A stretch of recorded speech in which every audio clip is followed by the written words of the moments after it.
নিঃশ্বাসের বিশ্বাস নেই, এটাই চিরন্তন সত্যি। আর এটা আমাদের সবাইকেই মেনে নিতে হবে। হ্যালো এভরিওয়ান, আসসালামু আলাইকুম। Welcome back Ayan's mom lifestyle channel. কেমন আছেন সবাই? আমরা আলহামদুলিল্লাহ খুব ভালো আছি। আপনাদের ভাইয়া প্রতিদিন যখন অফিস থেকে বাসায় আসে, তারপর তো সে ফ্রেশ হয়ে তারপর ডিনার করে আমরা সবাই বেডে চলে যাই। তো আমি আয়ন বাবাকে তো ঘুম পাড়াই, আর ও বিভিন্ন ধরনের নিউজ দেখে, তারপর ফেসবুকে যায়। আর ওর সামনেই কেন জানি সব নিউজগুলো আসে, আর এমন নিউজগুলো আসে যেগুলো আসলে সত্যি নেওয়া যায় না। কিছুদিন আগে যে মাইলস্টোনের ঘটনাটা, আসলে আমি সত্যি বলতে কি আমি এগুলো না অ্যাভয়েড করার চেষ্টা করি, কারণ এই ধরনের নিউজগুলো আমি একদম নিতে পারি না, আমার অনেক খারাপ লাগে। তো আমি চেষ্টা করেছি বিষয়টাকে অ্যাভয়েড করার জন্য। তো গতকাল আপনাদের ভাইয়া যখন ফেসবুকে যায়, তখন ওর সামনে আরেকটি নিউজ চলে আসে। আর ওর সমস্যা ও এক একটা নিউজ দেখে আর আমাকে ডেকে ডেকে দেখায়। একটা ফ্যামিলির প্রায় 8 থেকে 9 জন লোক একটা মাইক্রো নিয়ে ঢাকা থেকে, সম্ভবত তাদের একজন বিদেশ থেকে আসছে, তাকে নিয়ে ফিরতেছিল। তো ঘটনাটা আসলে ড্রাইভারের কারণে ঘটেছে, কারণ ড্রাইভার নাকি ঘুমিয়ে গিয়েছিল, আর যার কারণে মাইক্রোটা পানির ভিতরে চলে যায়। আর এত পানির ভিতরে চলে গিয়েছে যে পানিটার ভিতরে পুরা মাইক্রোটাই দেখা যাচ্ছিল না, পুরাটাই ডুবে গেছে। তো এরকম অবস্থায় আমার মনে হয় না কোনো মানুষেরই বেঁচে ফেরা যায় বা বেঁচে ফিরতে পারে। তো ওখানে 4 জন কি 3 জন পুরুষ ছিলেন যারা বড়, তারা কোনো রকমে বের হয়ে আসতে পারছে। আর ওর ভিতরে হয়তোবা 2-3 জন মহিলা ছিল, তারপর 3-4টা বাচ্চা ছিল, তারা সবাই আসলে মারা গেছে ওই পানির ভিতরেই। তো আমি আসলে চিন্তা করতেছি যে এটা কি ধরনের মৃত্যু হতে পারে, যে পানির ভিতরে নিঃশ্বাস কতটুকু নেওয়া যায়, কতটুকু সময় বেঁচে থাকা যায়। তো ওর ভিতরেই ওরা মারা গিয়েছে। আর যে বাচ্চাটা, ছোট্ট একটা বাচ্চাটা মারা গেছে, ওকে যখন বের করছে আমরা এটা দেখেছি, দেখে আমার সত্যি আমার যে কেমন লাগছে আমি বোঝাইতে পারবো না। তো ওর মাকে আর ওকে পানি থেকে বের করছে, বাচ্চাটা একদম নিথর হয়ে পড়েছে দেহটা। তো যাই হোক, আর এই যে বিদেশ থেকে এসেছে সে তো ওই বাচ্চার বাবা, আর ওই বাচ্চাটাকে কিন্তু আজকে সে প্রথমেই দেখেছিল। কি একটা মৃত্যু বলুন তো, যে বাচ্চাটাকে সে ঠিক করে কোলেও নিতে পারলো না, আদরও করতে পারলো না, বাচ্চাটাও তার বাবার ভালোবাসা পেল না, অথচ দুনিয়া থেকে এভাবে বিদায় নিয়ে চলে গেল। সত্যি এগুলো আসলে নেওয়া যায় না।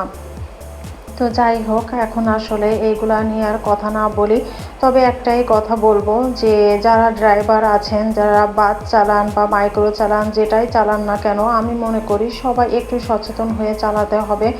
কারণ এই যে একজন ড্রাইভারের ভুলের কারণে কতগুলো প্রাণ ঝরে গেল অকারণে, তাই না? আর এই যে ছোট ছোট বাচ্চা কতটা কষ্ট পেয়ে মারা গেল। তো যাই হোক, এটা নিয়ে কথা না বলে, কারণ আমার আসলে এগুলো নিয়ে কথা বলতে ইচ্ছা করে না, আবার অ্যাভয়েডও করতে পারতেছিলাম না, তাই আপনাদের সঙ্গে একটু শেয়ার করলাম আর কি। একদিন এই পৃথিবী থেকে আমরা সবাই কিন্তু বিদায় নিয়ে চলে যাব, আমরা কেউই কিন্তু চিরস্থায়ী নই, আমরা সবাই একদিন না একদিন মারা যাব।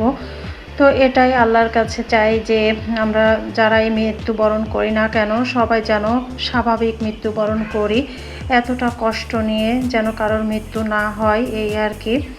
তো যাই হোক, এখানে আমি সকালবেলা কিচেনটাকে ক্লিন করতে চলে আসছি। এমনিতে তো আমি প্রতিদিনই মোটামুটি রান্নার পরে কিচেনটা ক্লিন করি, কিন্তু ডিপ ক্লিনটা করা হয় না। তো আজকে ভাবলাম যে কিচেনটা বেশ ভালোই তেল চিটচিটে হয়েছে, তো আজকে ডিপ ক্লিনটা করে ফেলি। তার জন্য এই যে আমি যে ভিম লিকুইড আছে সেটা দিয়েই আমি পরিষ্কার করে নিচ্ছি। আমার কিচেনের যে কিচেন ক্যাবিনেটগুলো আছে নিচে এবং উপরে, ওর ভিতরে তো দেখা যাচ্ছে যে আমি আমার রান্না বান্নার সব কিছু আসলে রাখি। তো হাঁড়ি পাতিল থেকে শুরু করে অনেক কিছুই আসলে ওর ভিতরে রাখা হয়। তো কিচেন ক্যাবিনেটের ভিতরটা আসলে অনেক এলোমেলো হয়ে গিয়েছে।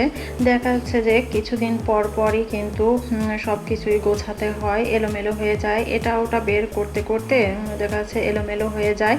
তো একদিনে তো আসলে সব কিছু করা সম্ভব না। বাসায় যদি ছোট বাবু থাকে তাহলে আসলে একদিনে কিছুই করা যায় না। আমাকে যে কোনো কাজই একটু হিসেব নিকেশ করে করতে হয়, কারণ আয়ন বাবা আসলে অনেক বেশি ডিস্টার্ব করে, যার জন্য আমি চেষ্টা করি অল্প অল্প করে কাজ সেরে নিতে। তার জন্য আজকে কিচেনের উপরের দিকটা আমি পরিষ্কার করে নিচ্ছি, আর অন্য কোনো একদিন সময় করে আমি ক্যাবিনেটের ভিতরগুলো পরিষ্কার করে নেব। তো এই যে এই জায়গাটা আমার পরিষ্কার করা হয়ে গেছে, আর ওই যে যে জিনিসগুলো ছিল এখানে সেই জিনিসগুলো মোটামুটি আমি মুছে নিয়েছি। আর এখন এই যে বেসিনে বেশ কিছু থালা বাসন জমা হয়ে গিয়েছিল, সেইগুলো ধুয়ে নিচ্ছি।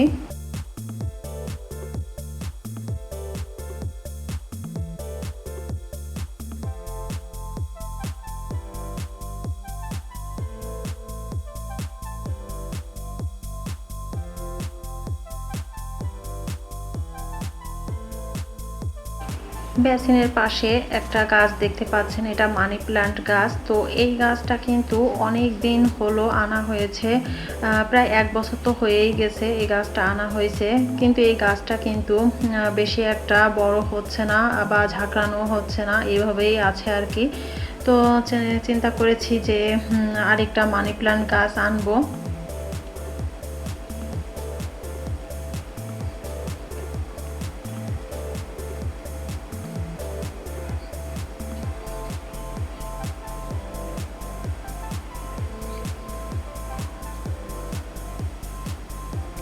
বেসিনে থালা বাসন জমা থাকলে একদমই কেন জানি ভালো লাগে না, যতক্ষণ না পর্যন্ত বেসিনের থালা বাসনগুলো ক্লিন না করা হয়।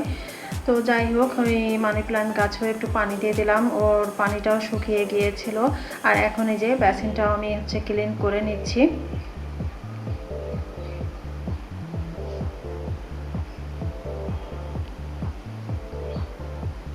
তো এখন আপনাদের সঙ্গে শেয়ার করতেছি যে আমি আমার কিচেনটাকে ক্লিন করার পরে আর গুছিয়ে নেওয়ার পরে কেমন লাগছে। আর আমি আসলে কিচেনটাকে একটু খোলামেলা রাখতেই পছন্দ করি, আমার এটাই বেশ ভালো লাগে আর কি, এই জন্য আমি খুব কিছু রাখি নাই। আর এখানে দেখাচ্ছে যে গত ভিডিওতে বলেছিলাম যে আমি একটা গাছ কিনেছি, তো এই গাছটা কিনেছি, এটাকে আমি আসলে কামিনী গাছ নামে চিনি, কিন্তু যে লোকটার কাছ থেকে এনেছি উনি বলতেছিলেন অন্য আরেকটি নাম। তো উনি বলতেছিলেন যে এটা নাকি বনসাই গাছ। তো যাই হোক, এখন সে বিক্রি করার জন্য আমাকে এরকম বলছে কিনা আমি আসলে জানি না। তো আমি তাকে বারবার বলতেছিলাম যে এটা কি ঘরের মধ্যে হবে কিনা, সে বলতেছিল যে হ্যাঁ হ্যাঁ হবে। তো যাই হোক, এখন আপনাদের সঙ্গে শেয়ার করতেছি আমার বেলকনিতে আমার জবা গাছে ফুল ফুটেছে, তো সেই ফুলটা আপনাদের সঙ্গে শেয়ার করতেছি আর কি। আর এই জবা গাছে কিন্তু প্রচুর পরিমাণে কড়ি আসছে, এই যে দেখতে পাচ্ছেন প্রচুর পরিমাণে কড়ি আসছে। আর এই রঙ্গন গাছটা তো মাশাআল্লাহ অনেক বেশি কড়ি আসছে।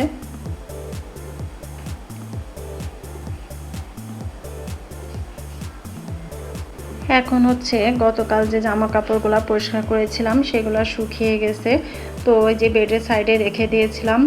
তো আমার আসলে জামা কাপড় ভাঁজ করাটা অনেক বেশি কষ্টদায়ক মনে হয়। তো অনেক সময় হয় কি যে জামা কাপড় পরিষ্কার করে তারপর শুকিয়ে গেলে একটা জায়গায় রেখে দেই, তারপর যখন ভালো লাগে তখন আস্তে আস্তে করে জামা কাপড়গুলো ভাঁজ করে নেই আর কি। তো যাই হোক, আজকে এই যে এখন জামা কাপড়গুলো আমি ভাঁজ করে নিচ্ছিলাম। কি বলবো, এলোমেলো দেখতেও ভালো লাগে না, আবার দেখা যাচ্ছে অনেক সময় যে কোনো কাজ করতেও ইচ্ছা করে না, কিন্তু কিছু করার নেই, আমার কাজ আমাকেই তো করতে হবে, তাই কষ্ট হলেও করে নেওয়ার চেষ্টা করি আর কি। তো আমার আজকের ভিডিওটি কিন্তু এই পর্যন্তই।